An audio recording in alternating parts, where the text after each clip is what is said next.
Yung pumping station, oh, pasok.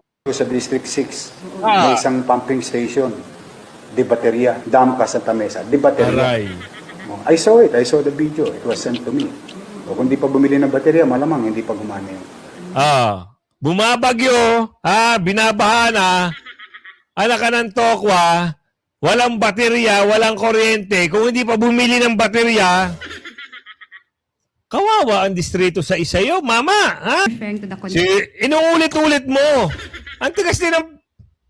Inuulit-ulit mo. Parang gusto mong paaminin yung witness eh. Diba? Isang tanong lang. Sinagot ka naman eh. Ano, kwentuhan tayo dito? 125 million ang pinag-aawayan. Yun, 14 billion ang kwento.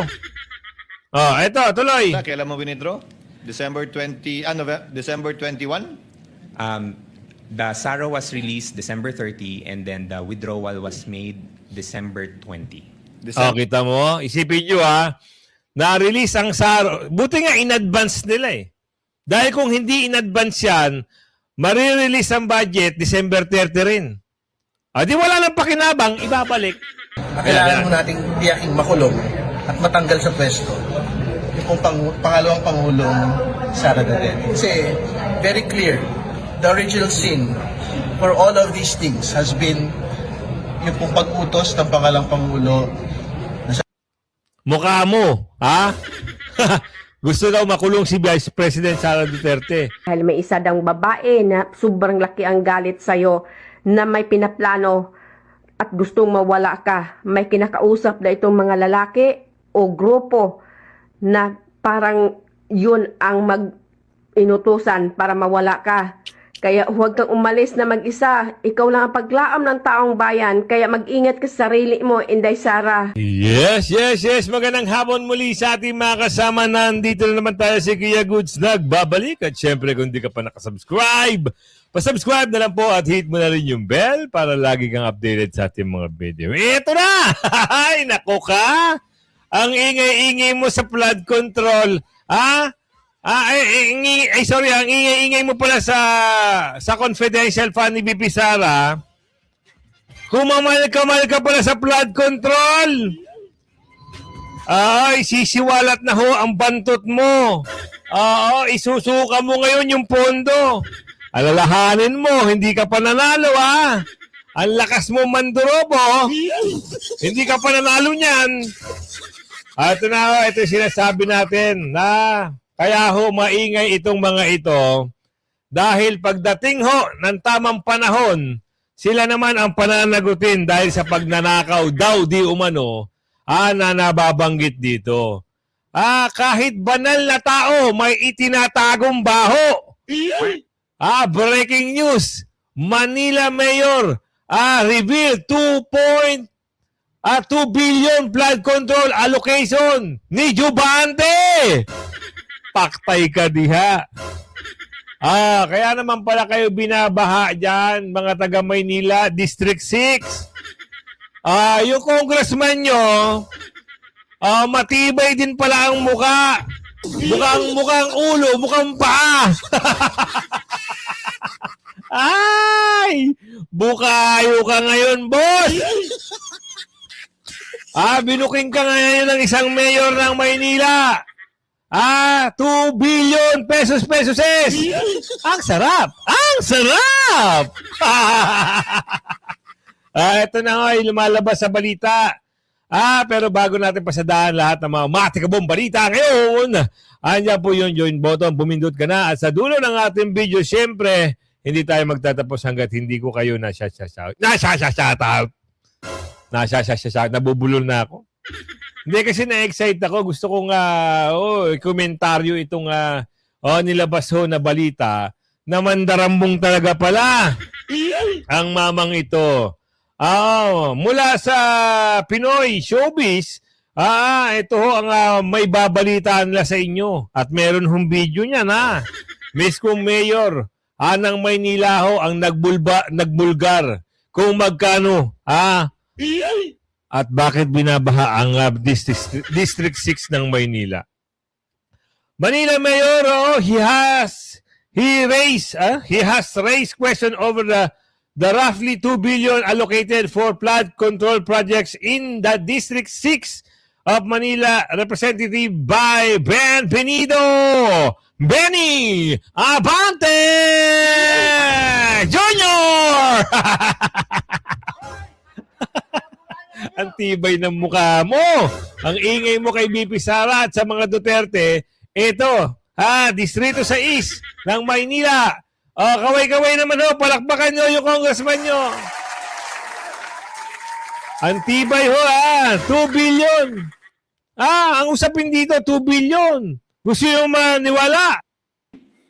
Gusto nyo maniwala na sinasabi na dito na 2 billion ang allocation budget. Pero, di baterya ho, di baterya ho. Yung pumping station, pasok. Sa District 6, may isang pumping station, di baterya, Damka Santa Mesa, di baterya. Aray. I saw it, I saw the video, it was sent to me. O kung di pa bumili ng baterya, malamang hindi pa gumana yun. Bumabagyo, binabaha na, anak ka ng tokwa, walang baterya, walang kuryente. Kung hindi pa bumili ng baterya, kawawa ang distrito sa isayo, mama, Kawawa! Pero, maingay ka sa 125 million ni BP Sara. Wala kang pinagkaiba doon sa taga-norte. Allocation budget, 2 billion. 125 million, sisilipin nyo. Nagkakampi-kampihan pa kayo. O eto, paano mo itatanggi to? Mismong mayor ng Maynila. Ito, kinakanta ka na, So these are the things that concern na ng taong bayan. Sino bang ayaw ng 14 billion pesos Wow! na pondo para matapos ang pagbaha sa Maynila? Pero 14 billion pesos, baha pa rin. sa Maynila. Agoy! Ang sarap. Sana pupunta yung 14 billion. Ito pa video. Namnamin mo. Hindi yung mga nahuli natin, Mr. Wala. Wala talaga. Now, having said that, what is the bad effect of this? Let's just say, pumping station. Ayun na. So, horizontal and vertical yan. Do they need permit to construct? Yes. Now, in the absence of permit, hindi ngayon makakapag-apply sa Meralco yung pumping station simply because wala silang building permit. So, ano? Ayun, Isipin nyo mabuti. Di baterya ang pumping station ng District 6. Paano nga pala uhupa pag meron ng baha? Di ba? Di baterya? Ang problema pa nito pag naubusan ng baterya, nung nakaraang araw, nakaraang linggo, isang linggo ho nag-uulan. Di baterya pa rin yan? Ito dapat ang inaaksyonan ng ombudsman. Ito dapat inaaksyonan ng COA. Pumping station. At yung pondo na nasasabi rito, silip ka na silip kay Vice President Sara Duterte. Hinahanap po ng panahon ng baha. Hinahanap po ng panahon ng tag-ulan. Nagtatrabaho kasama yung mga taga-OBP staff.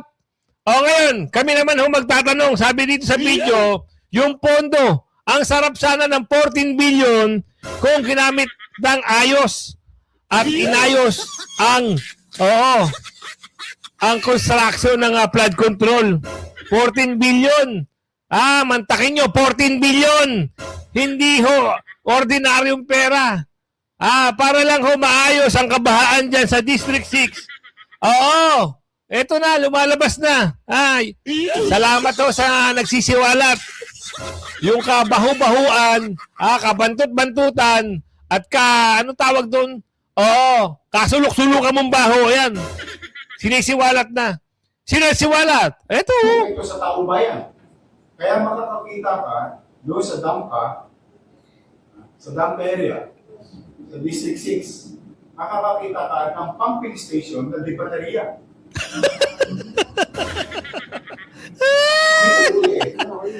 Saan ka nga naman makakita ng pumping station o di baterya? Eh di sa distrito sa islang. Oh, ni Jubante. Wow! Palakpakan! Very good! Oy! Ang sarap pumaldo, ha? Nako, tapos meron pang ginagamit pa ang salita ng taas. Meron pa siyang mga Bible verse. Ito lang pala ang makikita ng taong bahay. Paldo! Ha? Paldo! Ha? Ewan ko, may naniniwala pa dyan kay Pastor. Ito, taong bayan ng Distrito 6 ang nagsasaper. Pag umulan, konting ulan, baha. Sa Santa Mesa, alalahanin nyo, Santa Mesa, yung kalahati ng kalsada ng Santa Mesa, o minsan umaabot pa. Doon sa pantay ng SM Santa Mesa lang, yung entrance. Ganyan, kagaling. Pero matindi 14 billion ang usapan dito. O, bakit di baterya? Para namin nalaman. Kundi nag-crising sa nervyos ko, sa awa ko, sa damka. Yung kasi, ang muna ko tinatawagan lang, kamusta isang kamesa? Kamusta isang kamesa? Oh. Kasi, sila lagi, yung damka area, ang laging pinapasok ng San Juan River way by Baguio. Many instances. So that's why, naggawa sila ng pumping station doon, hindi sila kumuha ng building permit, o yung generator, walang baterya, hindi ngayon mapatakbo yung pumping station. Sinita namin, bumili ng bago, o tumakbo ngayon. Eh, ba't hindi nalalagyan? Siguro, the next question in your mind, ba't hindi nalalagyan ng kuryente ng Meralco? Kasi Meralco, in his right mind, will not allow a facility without a building permit. Yun ang masama. Bagay, tama nga naman si Yorme. Kung wala kang building permit, foul ka. Kumuha ka muna ng building permit. Ang problema, siguro ka may katigasan ng ulo. Siguro iniisip niya, congressman ako eh. Anong pakialam ko? Bilang ko ng generator, bilang ko ng baterya. Naubos yung baterya ng generator. Tapos ang kwento, bumaha ng husto. Ngayon, ito dapat yung ipatawag. Imbis na si BP Sara ang kalkala ng kwento, dagdagan ng kwento, ito may resibo. Binabaha yung Distrito 6. At may video. Sino ba nagsasalita? Baterya ang problema. At problema, wala sariling kuryente yung pumping station. Diba? Ang saklap mo, Kabin. Silip ka ng silip. Kay BP Sara, yung problema mo sariling mong distrito. 14 billion ang kwento. Asaan ngayon ang 14 billion? Malamang sa malamang, isusukan nyo yan. Pagdating ng tamang panahon, isusukan nyo lahat yan. Sabi ni Aling Ledesma. Anyway, tapos na tayo. Alam na namin kung ano yung kabahu-bahuan nyo. Nabisto dahil dito sa isang mayor ng Maynila. Ngayon po tayo sa nangyayaring trial ngayon. Dito, nagkaroon ng matinding sagutan. At dito, hindi ako makapaniwala dito sa bagong recruit na naman ng prosecution. May bago silang recruit na isang abogado na medyo paos, paos din magsalita. Alam niyo yung mga katanungan niya, parang si Boy Sipon eh. Haling tulad ni Boy Sipon, medyo umaatake. Pero sa pag-atake niyang ito, hindi siya lulusot dito kay Atty. Christine. Pasok natin. Pondo ay na-disburse sa loob lamang ng 11 days. Tama ba? That, ma'am, I cannot Based on this document. If you base on the document, there's a liquidation of the cash advance for the period of December 21 to 31. And that would be 10 days. If you base Sinagot na nga eh. Di ba? Paulit-ulit kay attorney. Ngayon, ito ang tanong naman. Di ba, meron dyan nakasulat, di ba, naaprubahan, kailan lang lumabas December 21. So mga panahon na yon, ang pagkakaalam natin, correct nyo na lang ako kung ako nagkamali, kasi ang pondo na yan, yung may expiration ho ata yung mga budget na yan. O kailangan magamit ata yan by end of the year. Dahil kung hindi, kailangan yan ibalik ulit sa budget management o kung sino na mag-aproba ng pondo. Paano kung hindi na bumalik? Di ba? So, hindi nyo masasabing winaldas ho ng 11 days. Wala pa kayong konkretong mga conclusion, wala pang konkretong ebidensya na winaldas nga yung pondo na yan. At walang napapatunayan ni isa sa mga hostile witness o mga witnesses nyo na nagpatunay na winaldas nga ni BP Sara ang pera. Tuloy. It here, ma'am, that's December 21 to 31. Yes. Okay. So a good 10 days. Ang kulit. Your Honor, please. The document speaks for itself. Tama nga naman. Kaya ka nababara eh. Diba? Sinabi nga, ayan na nga, sinabi na ng ni hostile witness, andyan na sa dokumento. Binasa niya na. Counsel is referring to the original documents rule. Unfortunately for her, Your Honor, that's an improper invocation of the original documents rule. The original documents rule does not bar questions relating to the document. What it simply prohibits is the Iyakin din pala. substitution of the testimony of the witness Iyakin din pala yung abogado na to eh. the original of said document. Your Honor, the original of this document was presented to this honorable court as early as the pre-trial conference of this case, Your Honor. We will allow it subject to the parameters that they cannot change what's contained in the document, but he may be Your Honor. questioned with respect to his understanding and appreciation of the document. Yes, Your Honor, Attorney quick Cristina? reply. Because the witness was asked to interpret the document, Your Honor, and the contents of the document. I wasn't asking, Your Honor. It's by simple arithmetic, No, Your Your Honor. Honor, she was This- referring to the content. Inuulit-ulit mo. Ang tigas din ng inuulit-ulit mo. Parang gusto mong paaminin yung witness eh. Diba? Isang tanong lang. Sinagot ka naman eh. Ano, kwentuhan tayo dito? Nagjo-joke kayo, ganon? Paulit-ulit ho kasi, tinanong niya na. Sumagot na yung witness. Inulit na naman niya. Contents of the With all due document. respect, Your Honor, if I can just make a brief reply to the manifestation, Your Honor. Yes, counsel, briefly. Yes, I wasn't asking, Your Honor, this witness to interpret the document by simple arithmetic, Your Honor. This witness can easily come up with a number of days within which, and just by looking at the document, this witness can easily come up Paulit-ulit! and say the number of days within which the 125 million was spent and disbursed, Your Honor. As long as the Tapos? document is not going to be changed, I will allow it. Witness, if you know, again, you are well educated to be able to answer the simple question. If you know, Again, Mr. Ortonio, you will confirm that the funds referred to in that liquidation document was fully disbursed within a good 10 days because you said the disbursement covers the period December 21 to December 31. Alam mo na pala eh. Paulit-ulit ang Based on computation, ma'am, it's Ah. actually 11 Sorry, days. 11 ma'am. days. Based on the computation and based on the document, ma'am, it's 11 days. it will reflect 11 days.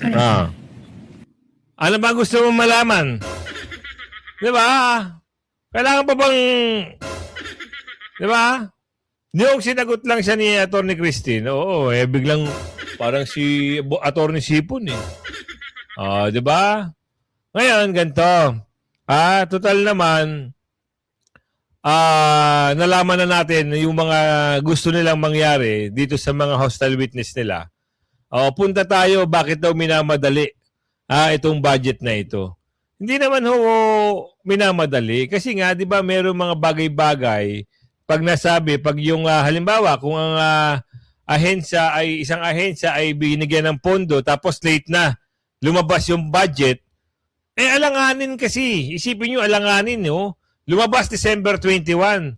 Paano pa mapapamahagi yun ng ano? Dapat kahit mga 6 months, nilabas nyo yung pondo. December 21 nilabas eh. Tapos ka-questionin nyo, paano naubos ng 11 days na nakanantokwa naman itong mga to. Alamin natin dito. get somewhere before we break for lunch. Mr. Ortonio, yung PAP po ninyo at yung request nyo sa confidential funds sa huling quarter ng 2022, ang plano nyo sana para sa buong huling quarter ng 2022. Kita nyo, buong huling quarter, missed 3 months. Lumabas yung budget. December 21 na. Sino may kasalanan? Kasalanan ng OBP, kasalanan ng mga staff. Kasalanan ito nung nag-release ng budget. Yun lang yun. Your Honor, if you will base, number one po, because I did not participate in the preparation of the PFP. So in terms of the details of the implementation for the confidential funds, I may not be able to properly Hindi pa po answer. natin pinag-uusapan ng implementasyon. Pinag-uusapan po natin nung nag-submit kayo ng plano para manghingi ng confidential fund at ikaw yung pumirma nun para sa last quarter. Kaya lang, as we all know, late na na-release yung pera, hindi ba? Yes, based on the PFPs, Your Honor, it's as indicated here, it's for October to December. Yes, para sa last quarter ng Di ba? 2022. Kailan na-release yung pera? Di ba? Sino may kasalanan nun? Dapat ngayon, sa last quarter, which is 3 months, ano nangyari? Lumabas yung budget, December 2021. Ngayon, ano mangyayari dyan?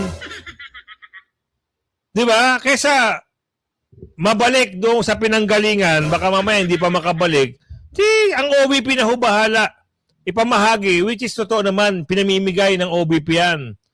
Ngayon, kung gagawan nyo lang ng eksena para sabihin ng Durobo si BP Sara, ang dami nyo pang hinire, silipin nyo yung congressman ng District 6, silipin nyo, 14 billion ang kwento ron.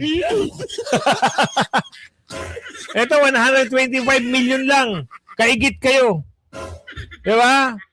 Takam na takam kayo mapabagsak si BP Sara. 125 million ang pinag-aawayan. Yun, 14 billion ang kwento. Ito, tuloy. Kailan mo winithdraw? December 21?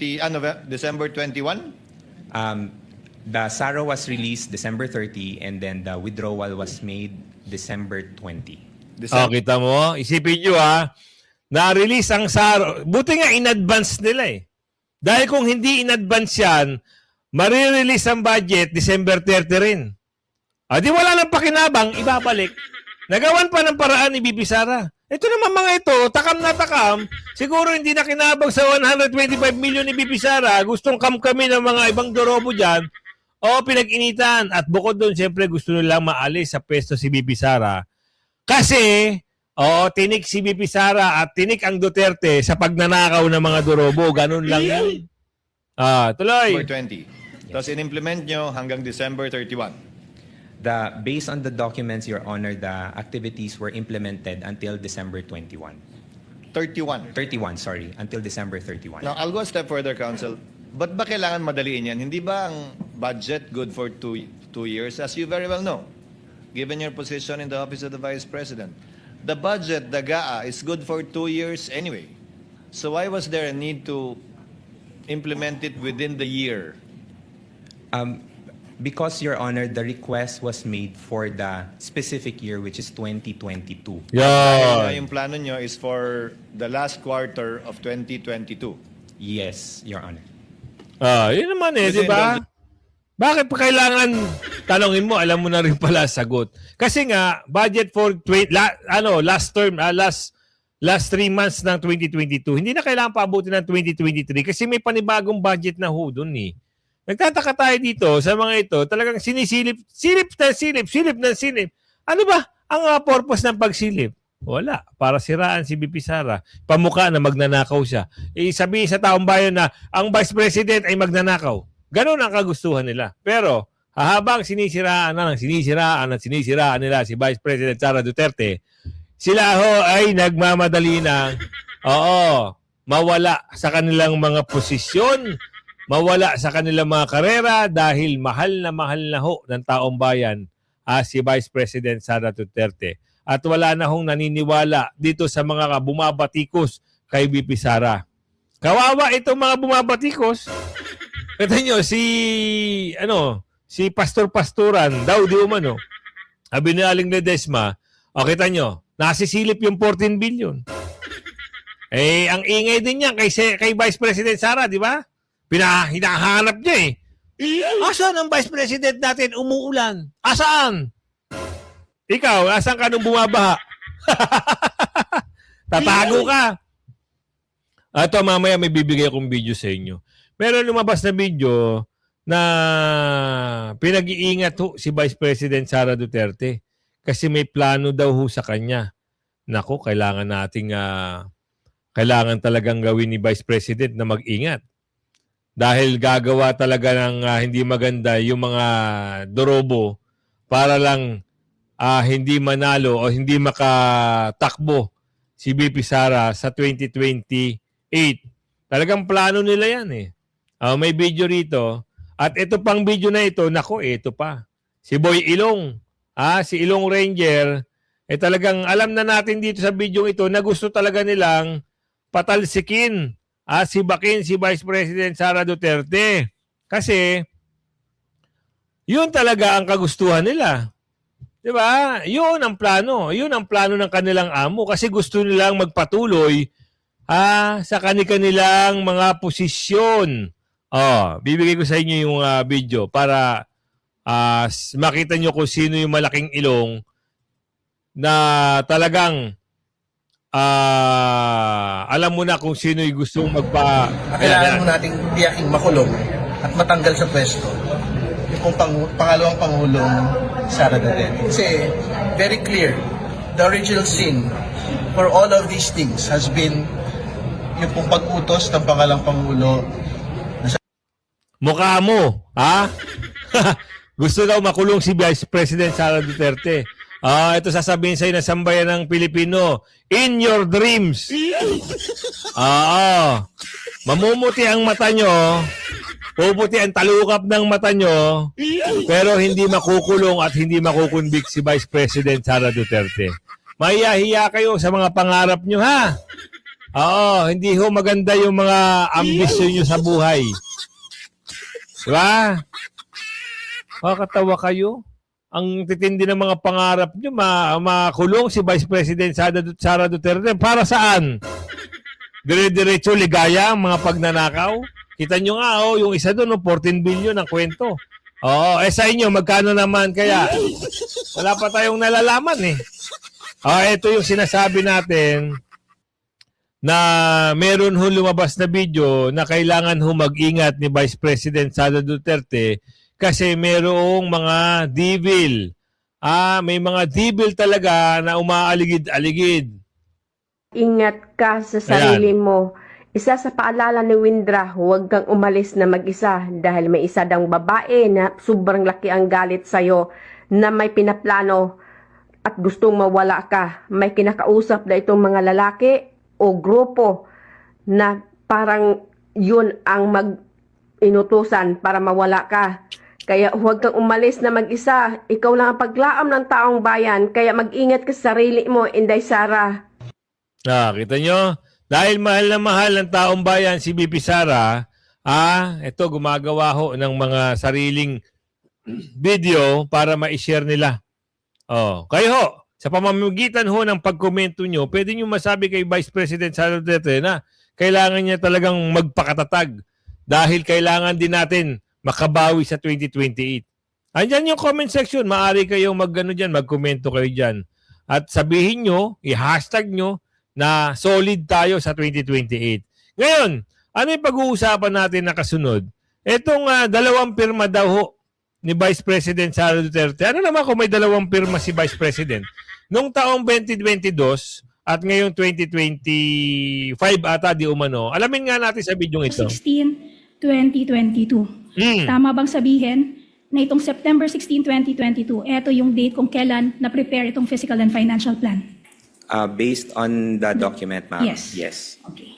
Ibig sabihin, nung nag-request kayo ng confidential fund in August 2022, wala pang nape-prepare na fiscal and financial plan.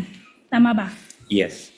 And this fiscal and financial plan was also approved only on September 16, 2022, as shown by the box bearing that date with the printed words approved by. Tama ba? Yes, based on the document. Based on the yes. document. At dyan sa box na may nakasulat na approved by, may pirma ulit. Above the printed name, Sara Duterte. yan ay pirma ng Vice President. Siya mismo ang pumirma niyan. Tama ba?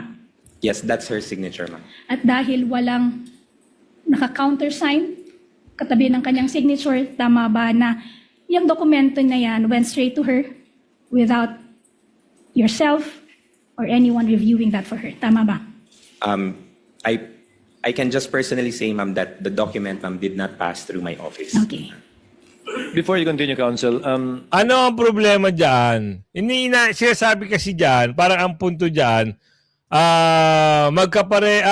hindi magkapareho ang pirma. So wala nang problema eh. Kasi may mga stroke tayo. Minsan, pag nagmamadali tayo, pwede nating madaliin ang pirma eh. Malay mo, ganun ang ginawa ni BP Sara. Di ba? Hindi porket magkapareho ang pirma, hindi na pirma ni Vice President Sara Duterte. Kasi ang punto nila, dahil daw sa pirma na yan, na-withdraw yung 125 million. Ano ang problema nyo doon? Pondo naman ng OBP yun. Ang laki ng problema nyo sa Vice President. Diba? Kita nyo, may panibago na naman silang abogado para hearing at patunayan na dumurobo nga daw si Vice President Sara Duterte. Ngayon, kahit kayo ay magkampi-kampihan dyan, kami naman sasabihin namin sa inyo, solid pa rin kami.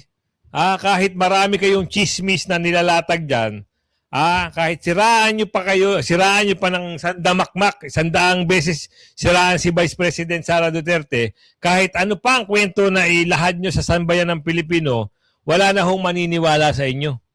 Pinagtatawa na lang namin kayo. Kahit ano pang ilatag nyong kwento dyan, bahala kayo sa buhay niya. Basta kami, sa 2028, solid Duterte kami. Kaya kung umabot ka sa video natin yan, ako naman ay maglalambing.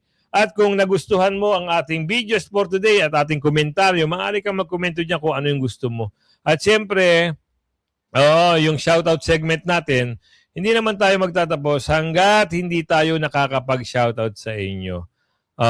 Eto shoutout tayo. Sino ba to? Kanino ba to? Naku, nawala na ata.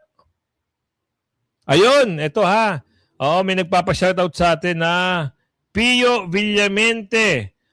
Mula sa Davao. Sa Valiente family, Cross Agdao, Davao City from Japan. Si Pio Villamente. Yan Villamente family ng Agdao, Davao. At siyempre kay Ma'am Pasita and then kay Ma'am Charis, special mention po. Salamat po more blessings to come. At siyempre, kay Ma'am Damanusan, shoutout po. Ma'am Malu Survivor Mix Vlog, shoutout po sa inyo. At mukhang Elena Agramon, shoutout po sa iyo. Alexander Fine, shoutout po. Dado Panelo, shoutout po sa iyo, Sir. Janice Leono, shoutout po sa iyo. Ana Marisa Sagansay. At Jeff, shoutout po sa iyo. Boy Gonzales, shoutout po. Eric, Eric DM Trav G. And June Sabala, shoutout po sa inyo. Thanks UQ. Avid Pau, shoutout po sa iyo. Nene Espiritu, shoutout po sa iyo. Paz McDonald's, shoutout po sa iyo. Ann Maria Sagansay, shoutout po. And ayun, Ma'am, sino to? Si Ma'am, hanapin nga natin to. Yung iba natatabunan talaga eh. Gada Sosis and Janice Liano. Wala na. Sir Arthur Mabulay, shoutout po sa iyo. Elvira Gagabuan, shoutout po sa iyo. Elmira Galalvan, shoutout po sa inyo. Cheska Velasco, Albert, shoutout po sa inyo. Josephine Pines Prias. Ma'am Lourdes, shoutout po sa iyo, Ma'am Lourdes. Ma'am Rosita Nuwas. Ma'am Lourdes again, Alice Quilyao, shoutout po sa iyo. Lorente Banwa Jr. Malu Survivor Mix Vlog again. Miliera Bada, shout out po sa iyo. Jerry and Sean, shout out po sa iyo. And Tarcelo Mondido, sir. Lindsay, shout out po sa inyo. Dragon 20026, Ramon Yambaya. Marciana de la Cruz, shout out po sa iyo. Ben Loso, Maculayon, shout out po sa inyo. Ronegre. So, Simo, shout out po sa iyo. Jerry Yenshon, Love Paparol, and Sir CTV. Michael Lyon, sir. John Anthony Batayo, shout out po sa inyo. Maximo Del Ra Jr., shout out po sa iyo. Ma'am Remitar Teresa, shout out po. Naher Burgos, shout out po sa iyo. Arante Arebatov, shout out po sa iyo. Carlo Arquiles Carlo, shout out po sa iyo. Belia Alvaro, Ma'am Winnie Cuadera, shout out po sa iyo. Yan, kumabot kayo shout out segment natin. Bigyan natin ng isang masigabong komento. Sabihin natin dito, hashtag BP Sara lang malakas sa 2028. Hanggang sa muli, bye-bye!